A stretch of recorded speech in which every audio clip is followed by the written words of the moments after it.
오늘 말씀 함께 보도록 하겠습니다. 오늘 말씀은 마태복음 1장 1절 말씀 함께 읽어보도록 하겠습니다. 다 같이 봉독하도록 하겠습니다. 시작. 아브라함과 다윗의 자손 예수 그리스도의 계보라. 아멘. 오늘 말씀의 제목은 예수님의 자녀라는 제목으로 함께 말씀을 나누도록 하겠습니다. 사람들은 도대체 이 성경책, 이 성경이 도대체 무슨 책이길래 우리가 잘 알고 있듯이 세상에서 가장 많이 팔리고 있고 오랫동안 읽히는 건지 아주 궁금해하고 있어요. 그런데 그런 사람들이 그 궁금증을 가지고 신약을 한번 열어봐요. 신약을 열어보는데 가장 먼저 뭐가 나오죠? 마태복음이 나오죠. 마태복음 1장 1절 9절을 만나요. 그리고 나서 성경을 딱 덮어버린다고 합니다. 왜 그럴까요? 그 후에 보면 아브라함이 이삭을 낳고 계속 낳고 이렇게 이야기를 나누는 줄줄이 이렇게 나열이 되면서 나온다고 합니다. 그래서 오늘 이 시간 어렵지만 함께 예수님 이 족보에 대해서 함께 이야기를 나누도록 하겠습니다. 우리 성경에는 족보가 참 많이 나와요.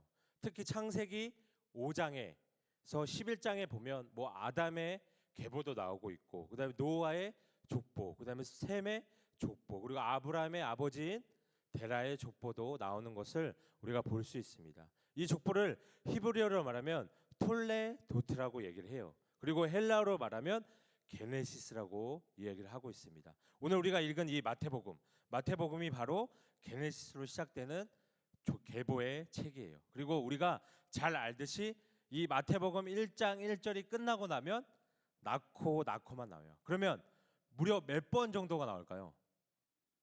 몇 번이 나올까요? 50번이 나옵니다. 50번 정도가 나와요. 그리고 가만히 보면 이 창세기의 계보와 매우 비슷한 점이 등장을 해요. 먼저 창세기의 족보의 특징을 살펴보면 남자가 누구를 낳고라고 기록되어 있어요. 근데 남자가 낳고 여자가 낳았다는 표현이 등장하지 않고 남자만 등장을 해요.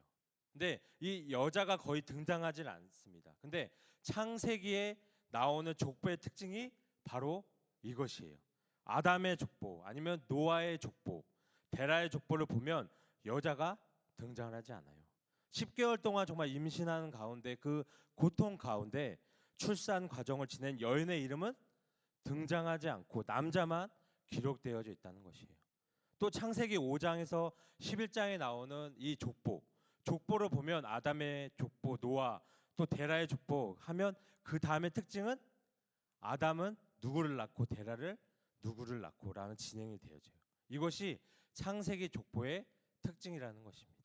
이러한 특징이 이 마태복음에도 나오는 것 같지만 마태복음에는 다른 점이 있어요. 마태복음은 구약과 신약을 이어주는 성경으로 가장 유대교적인 복음서라고 이야기를 합니다. 근데 이런 유대교적인 성격을 가장 많이 가지고 있는 이 마태복음이 유대교적 족보의 성향을 따르는 것 같으면서도 따르지 않고 있다는 것이에요. 1장 1절에 보면 아브라함과 다윗의 자손 예수 그리스도의 계보라 이렇게 시작이 돼요. 그럼 무엇이 등장해야 될까요? 이후에 무엇이 등장해야 될까요? 예수 그리스도가 누구를 낳고가 등장을 해야 돼요. 그런데 누가 등장을 하죠? 아브라함이 등장해요. 마치 예수님의 족보라고 말하고 아브라함의 족보인 것처럼 이야기를 하고 있다는 것이에요. 아브라함이 이삭을 낳고 이삭이 야곱을 낳고가 등장을 해요. 또 하나의 특징은 구약처럼 남자가 낳고를 하면 되는데 3절에서 6절을 보면 뭐죠? 걸쳐서 남자가 여자를 통해서 누구를 낳았다고 무려 4번 정도가 나옵니다. 3절을 보면 유다는 다말에게서 베레스를 낳고, 또 5절에 보면 살모니 라합에게서 보아스를 낳고, 보아스는 루색에서 오벳을 낳고, 그다음에 6절을 보면 다윗은 우리아의 아내에게서 솔로몬을 낳고 이렇게 시작이 돼요. 이런 점에서 이 마태복음 1장은 창세기의 족보들과는 다르다는 것이에요. 남자가 아들을 낳고의 패턴에서 어떻게 해요? 여자를 통해서 아들이 태어남을 기록하고 있고요. 또 족보에 여자의 이름이 등장하진 않았는데 여자의 이름이 마리아까지 5번 등장을 합니다. 그래서 3절에서 6절에서 무려 4번 등장을 한다는 것이에요. 그만큼 이 마태복음의 저자는 기존의 틀을 깨면서까지도 이 여자들을 언급하고 있다는 것이에요. 왜일까요? 마태는 왜 이 여자들이 매우 중요하다고 생각을 했을까요? 마태복음에 기록된 여인들을 살펴보면 다말, 우리가 잘 알고 있는 다말은 창세기 38장에 시아버지와 동침을 했죠. 동침을 해서 베레스를 낳았어요. 라합은 여호수아 2장에 모국을 배신하고 이스라엘의 정탐금을 숨겨주었다가 가족과 자신만 살아남은 이방 여인이었어요. 그리고 그 라합의 직업은 뭐죠? 라합의 직업은 기생이었어요. 그리고 룻은 룻기 1장에 보면 남편과 사별 후에 시어머니와 살다가 재혼한 이방 여인이었어요. 우리의 아내 밧세바는 사무엘하 11장에 부정한 여인으로 나오는 것을 볼 수 있습니다. 물론 이 아브라함도 있고 이삭도 있고 야곱도 있어요. 그리고 우리가 잘 알고 있는 다윗도 있어요. 솔로몬도 있지만 왜 마태복음에서 다말, 라합, 룻, 밧세바가 끼어 들어가 있었을까요? 거룩한 예수님의 조상으로 전혀 어울리지 않는 사람들이 끼어 있다는 것이에요. 근데 족보에 빼면 돼요. 족보에서 빼면 돼요. 남자들만 열거하면 돼요. 근데 원래대로 남자 아들을 낳고 남자가 아들을 낳고 말하면 돼요. 근데 이 여자들이 싹 지워지는 깔끔한 계보가 돼요. 우리 자매 성도님께는 죄송하지만 여자들을 빼면 깔끔한 족보가 된다는 것이에요. 근데 굳이 이 여인들을 이 말씀에 넣었다는 것이에요. 왜 넣었을까요? 다말은 시아버지와 동침을 했으니까 지워버려야 되고, 라합은 기생이니까 지워버려야 되고, 룻은 이방 여인이니까 지워야 되고, 밧세바를 생각하면 다윗 왕의 그 부끄러운 과거가 등장하니까 지워야 돼요. 그래서 아무리 봐도 이 4명의 여인이 보면 모두가 일어나지 말았어야 하는 과거예요. 그리고 부끄러운 과거이고 숨기고 싶어하고 기억하고 싶지 않은 과거라는 것입니다. 그런데 이 마태는 오늘 1장에 그냥 떡하니 그 예수님의 족보에 실었어요. 왜 그랬을까요? 왜 실었을까? 왜 이들을 족보에 넣었을까? 그것은 양보적 의미로 좀 볼 수가 있습니다. 쉽게 말하면 그럼에도 불구하고 의미예요. 다말, 라합, 룻, 밧세바가 끼어 있음에도 불구하고 어떻게 해요? 하나님의 그 역사를 주관하셔서 예수님을 아브라함과 다윗의 자손이 되게 하셨다고 볼 수 있는 것이에요. 그럼에도 불구하고 이렇게 봐도 우리는 어떻게 해요? 은혜가 되죠. 이렇게 봐도 우리는 은혜가 돼요. 근데 어떤 일이 일어나도 그럼에도 불구하고 하나님의 뜻에 맞추어서 역사를 주관해 주신다는 것이에요. 이렇게 하면 나름 은혜가 돼요. 그런데 이 양보적 의미에는 전제가 되는 것이 있어요. 전제가 되는 것이 있다는 것이에요. 일어난 사건이 일어나지 않았으면 좋았을 텐데 처럼 달갑지 않다는 의미가 전제되어 있다는 것이에요.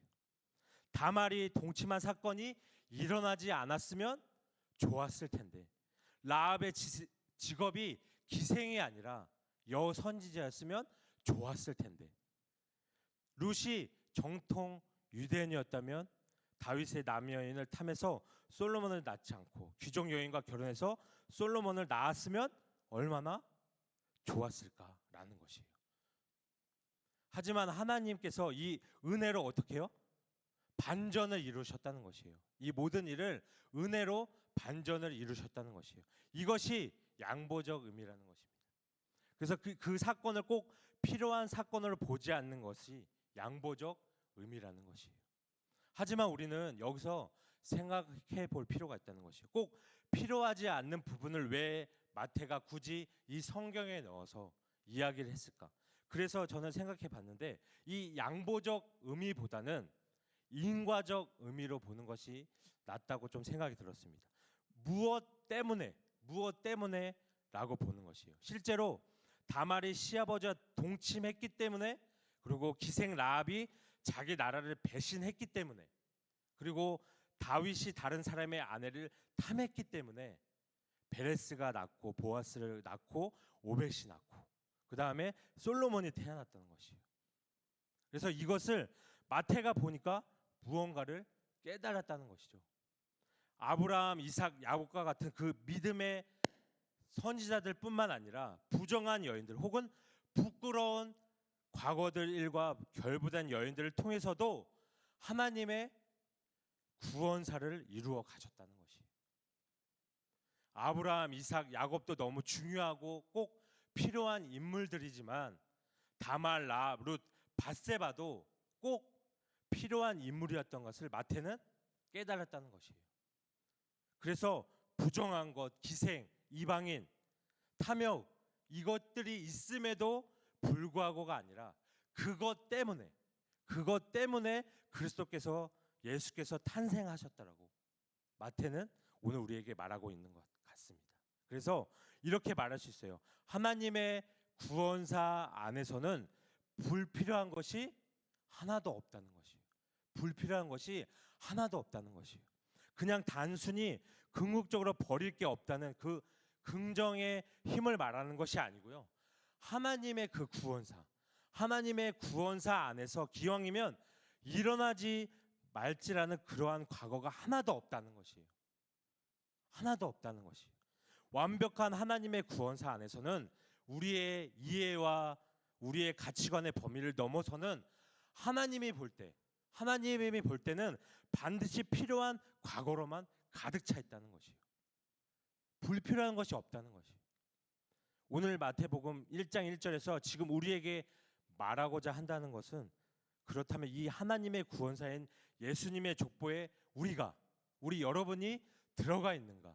그 족보에 여러분이 들어가 있는가? 만약 우리도 그 족보에 들어가 있다면 우리도 아브라함의 자손이 된다는 말이 되죠. 갈라디아서 3장 7절에 보면 그런즉 믿음으로 말미암은 자들은 아브라함의 자손인 줄 알지어다 말씀하셨어요. 그리고 히브리서 2장 16절에 보면 이는 확실히 천사들을 붙들어 주셔야 하심이 아니요 오직 아브라함의 자손을 붙들어 주려 하심이라 말씀하셨어요. 이것은 우리가 아브라함과 같은 핏줄인 혈연적인 관계에 대해서 말하는 것이 아니에요. 말하는 것이 아니라 예를 들어서 저나 우리 여러분들은 그리스도인이죠. 그리스도인이고 믿음으로 아브라함의 자손이다라고 고백할 수 있어요. 그렇게 고백을 할 수 있습니다. 저와 여러분들은 어디 나라 사람이죠? 한국 사람이죠. 근데 이스라엘 사람이 아니에요. 저희들은. 그래서 이 갈라디아서 3장 7절 말씀은 뭐라고 얘기하죠? 그런즉 믿음으로 말미암은 자들은 아브라함의 자손인 줄 알지어다 말씀하신 거예요. 혈연으로 한 족속이 된 것이 아니라 우리 신앙의 믿음으로 한 족속으로 한 계보에 들어갔다고 성경에서 우리에게 말하고 있는 것입니다. 좀 더 나아가서 마태복음 1장 16절에 보면 야곱은 마리아의 남편 요셉을 낳았으니 마리아에게서 그리스도라 칭하는 예수가 나시니라 말씀하셨어요. 요셉이 마리아를 통해서 예수를 낳았다가 아니라 마리아가 예수를 낳았다고 되어 있어요. 이 본문을 보면 예수가 주어가 되고 나시니라가 수동태로 쓰여졌다는 것이에요. 우리가 잘 알듯이 누가복음 1장에 보면 예수 그리스도 탄생 장면이 나오죠. 예수 그리스도가 어떻게 탄생이 되죠? 1장 35절에 보면 천사가 대답하여 이르되 성령이 내게 임하시고 지극히 높으신 이의 능력이 너를 덮으시리니 이름으로 나실 바 거룩한 이는 하나님의 아들이라 일거니라. 이렇게 말씀하셨어요. 갈라디아서 3장 7절의 말씀이 마태복음 1장 16절에 발견되어지는 것이에요. 구약의 계보처럼 남자가 낳고가 연결되어서 예수님이 태어났다면 예수의 계보는 단순한 혈연의 계보이고 또 유대인의 계보인 것이에요. 그런데 아까 우리가 읽었던 16절에 바뀌죠. 요셉이 예수를 낳은 것이 아니라 예수님은 뭐를 통해서요? 성령을 통해서 마리아에게 낳았다는 것이에요. 동정녀 마리아에게 낳으셨다는 것이에요. 그래서 마태복음 1장의 계보는 더 이상 혈연의 계보가 아니라 구원사적 계보로 보아야 한다는 것입니다. 그렇기 때문에 우리가 예수님의 계보에 들어갈 수 있는 것이에요. 들어갈 수 있는 것입니다. 우리는 성령을 통해서, 믿음을 통해서 아브라함의 자손이 되었다는 것이에요. 이 계보의 안에 들어가 있다는 것이에요. 예수님이 요셉이 아닌 성령을 통해서 마리아에게서 난 것처럼 우리도 성령을 통해서 다시 태어났어요. 다시 태어났으니까 우리는 예수님의 족보에 들어갔다고 이야기할 수 있는 것이에요. 그렇다면 이 족보가 더 이상 유대인의 족보가 아니고 만약에 우리의 족보라면 우리에게 다말, 라합, 룻, 바세바 같은 과거는 없을까요? 정말 숨기고 싶은 과거가 없을까요? 우리에게 부끄러운 과거가 없을까요? 욕심낸 과거나 정말 암울했던 과거가 없을까요? 이 과거들이 정말 족보에서 싹 지워져 버리고 싶은 과거일 수도 있어요. 그래서 이 족보에서 나타나는 아브라함, 다윗과 같은 자랑스러운 과거일 수도 있지만 오늘 이 네 명의 여인을 통해서 나타난 부끄러운 과거일 수도 있다는 것이에요. 그런데 중요한 것은 1장 1절에서 16절에 있는 이 예수님의 계보에 우리가 들어가 있다는 것이 전제되면 하나님의 구원사 안에 있는 자들에게는 없었으면 더 좋았겠다는 과거는 존재하지 않다는 것이에요. 지금 여러분, 우리가 지금의 이 남상교회가 있기 위해서 반드시 필요한 과거만 있을 뿐이라는 것입니다. 안 좋은 과거는 다 잊어버리자, 아니면 아픈 기억은 싹 다 버려버리자. 이 말은 누구나 할 수 있다는 것이에요. 예수님을 모르는 사람도 이야기할 수 있어요. 교회는 과거를 그렇게 다루는 곳이 아니죠. 적어도 하나님의 구원사를 말하고 있는 이 공동체는 과거를 그렇게 다루는 것이 아니라 우리가 예수님의 족보에 오른 사람들이라면, 그 예수 그리스도의 족보에 올라간 사람들이라면 과거가 아무리 고통스럽더라도, 아무리 후회스럽더라도, 아무리 부끄럽더라도 지금의 저나 여러분, 지금의 우리는 지금 이 교회를 위해서 꼭 필요한 과거였다는 것이에요. 꼭 필요한 과거. 아브라함의 자손이 된 우리 여러분, 교회, 과거는 앞으로의 뭐예요? 우리, 여러분, 교회를 위해서 꼭 필요한다는 것이에요. 지금을 위해서, 그리고 미래를 위해서도 그렇다는 것입니다. 과거가 꼭 필요하다면 현재도 마찬가지라는 것이에요. 오늘 여러분의 삶, 그리고 오늘 우리들의 삶, 오늘 우리 교회의 모습이 과거가 꼭 필요했듯이 예수 그리스도의 계보에 있는 이들이 과거가 어떻게 해요? 꼭 필요했듯이 내일 역시 반드시 오늘이 필요한 과거이라는 것입니다. 우리의 오늘이 오늘 우리가 봤던 마태복음 1장에 나오는 아브라함, 이삭, 야곱, 다윗, 솔로몬, 히스기야와 같은 만족스럽고 정말 영광스러운 오늘일 수도 있고요. 우리가 아까 봤던 다말, 라합, 룻, 바세바 같은 부끄러운 오늘일 수도 있어요. 숨기고 싶은 오늘일 수도 있고 도망가고 싶은 오늘일 수도 있어요. 죄와 욕심, 탐욕으로 가득한 오늘일 수도 있다는 것이에요. 근데 이 오늘 같아도 예수님의 족보에 들어가기만 한다면, 아브라함이 받았던 하나님의 은혜 가운데 들어가 살기만 한다면, 하나님의 구원사가 마지막에 기록될 때 우리의 오늘은 어떻게 해요? 절대 생략되지 않을 것이에요. 절대 지워지지 않을 것이에요.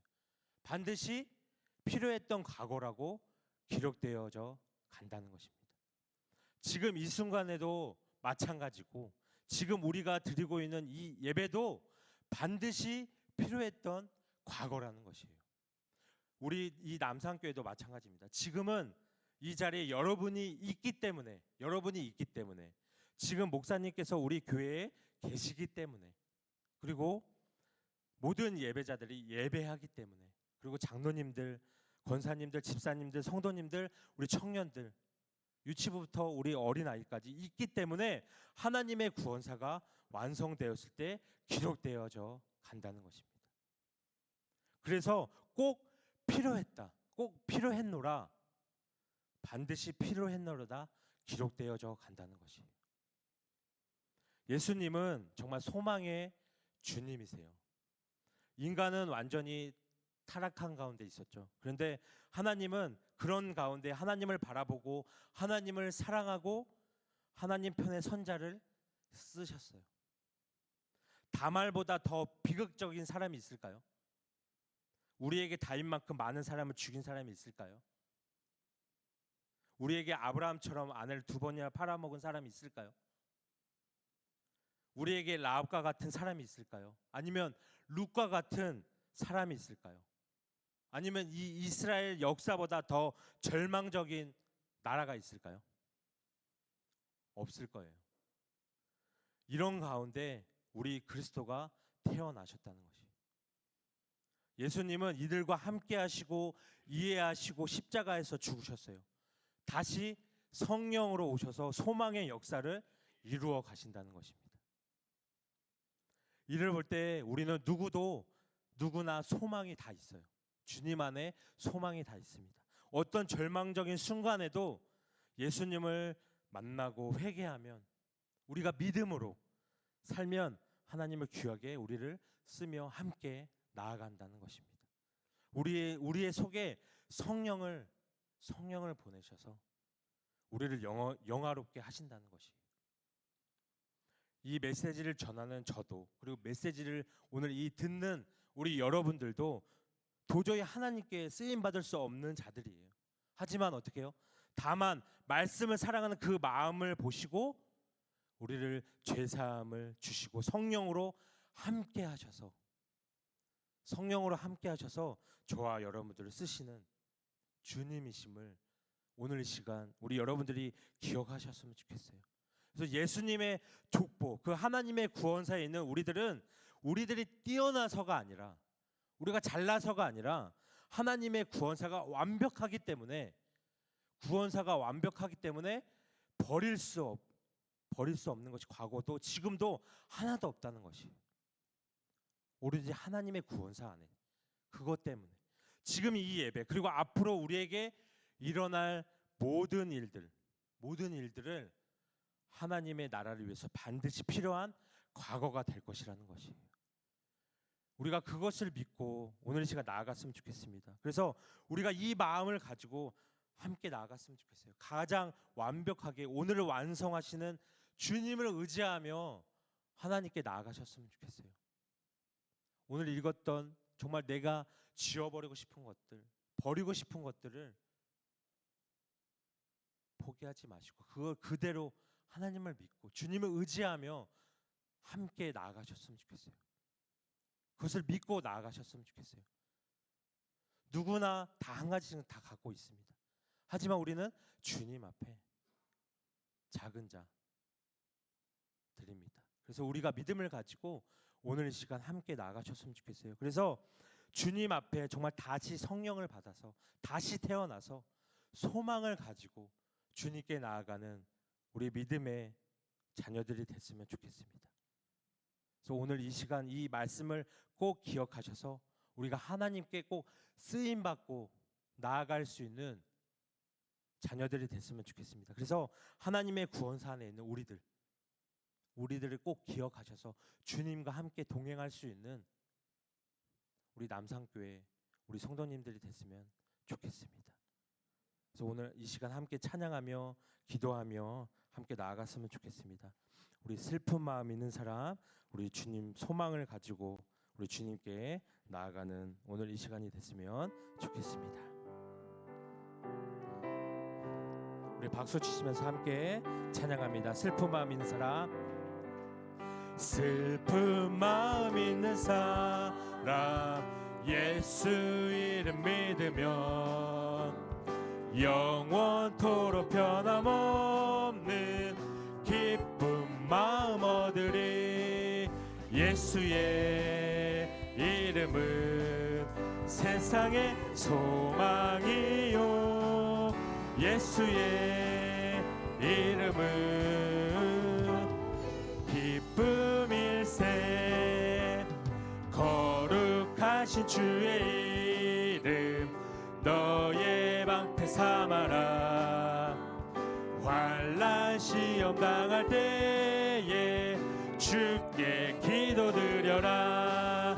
예수의 이름은 세상의 소망이요 예수의 이름은 천국의 기쁨일세.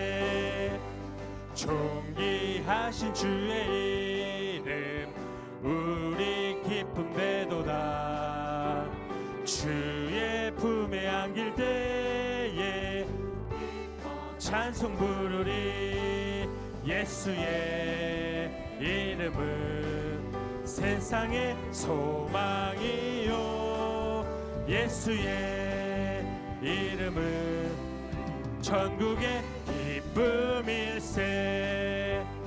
우리 갈 길 다간 후에 보좌 앞에 나가 왕의 왕께 경배하며 멸류관을 드리리.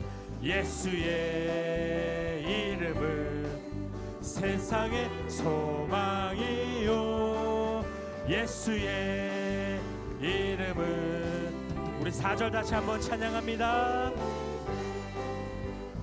우리 갈 길 다간 후에 보좌 앞에 나가 왕의 왕께 경배하며 멸류관을 드리리.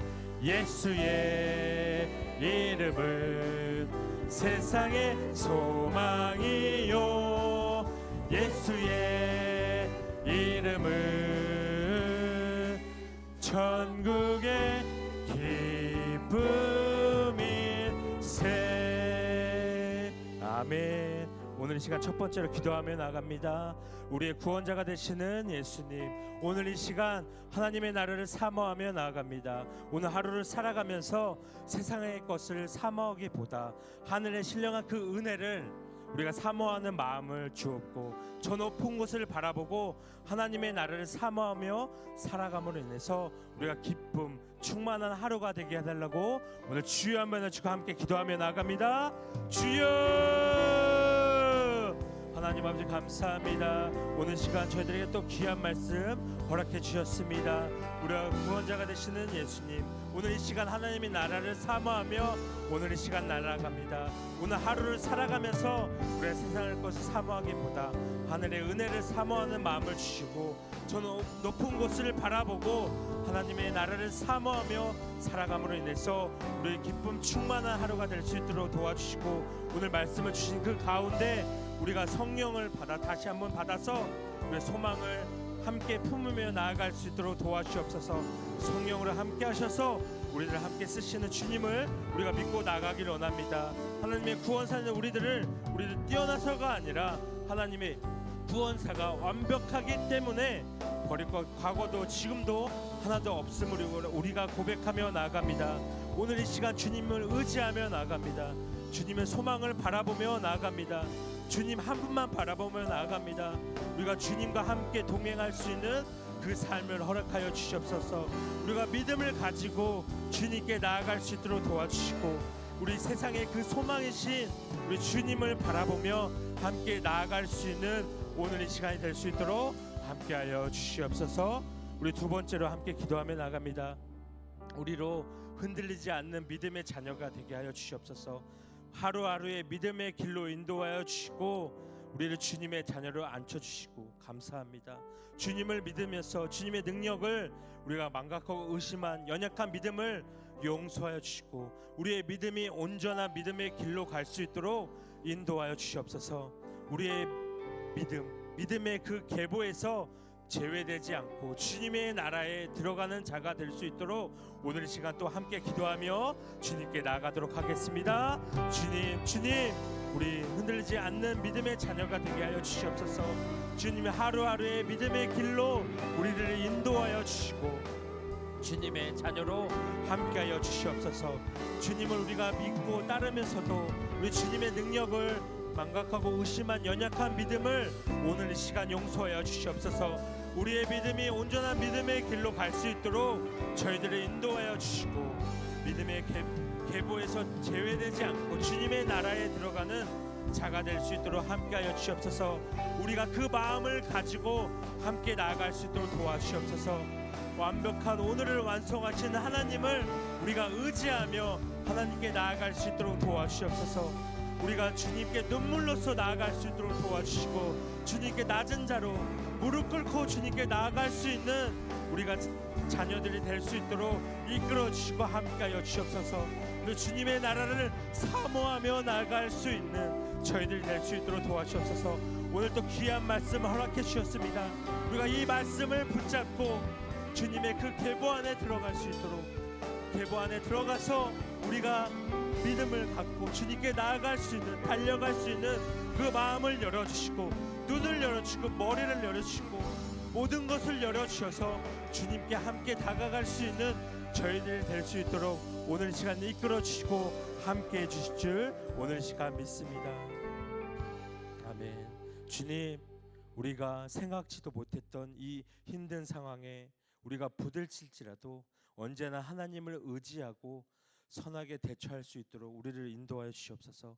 맡겨진 일에 성실히 임하고 잠잠히 기다릴 때 하나님의 그 선하신 계획대로 문제가 해결되고 함께할 줄 믿습니다. 우리로 흔들리지 않는 믿음의 자녀가 되게 하여 주시옵소서. 주님, 하루하루의 믿음의 길로 인도하여 주시고 저희를 주님의 자녀로 함께해 주시니 감사합니다. 우리의 믿음이 온전한 믿음의 길로 갈 수 있도록 우리들을 인도하여 주시고, 오늘 말씀처럼 우리가 믿음의 계보에서 제외되지 않고 주님의 나라에 들어가는 자가 될 수 있도록 우리들을 인도하여 주시옵소서.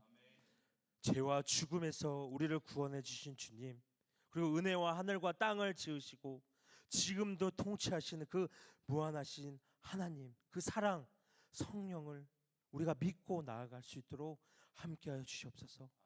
우리가 주님을 의심하지 말고 온전히 주님 한 분만 바라보며 그 구원사 안에 우리가 믿음을 가지고 그 크신 그 계획을 믿고 주님께 달려갈 수 있는 오늘 이 시간 믿음의 자녀들 될 수 있도록 주님과 함께하여 주시옵소서.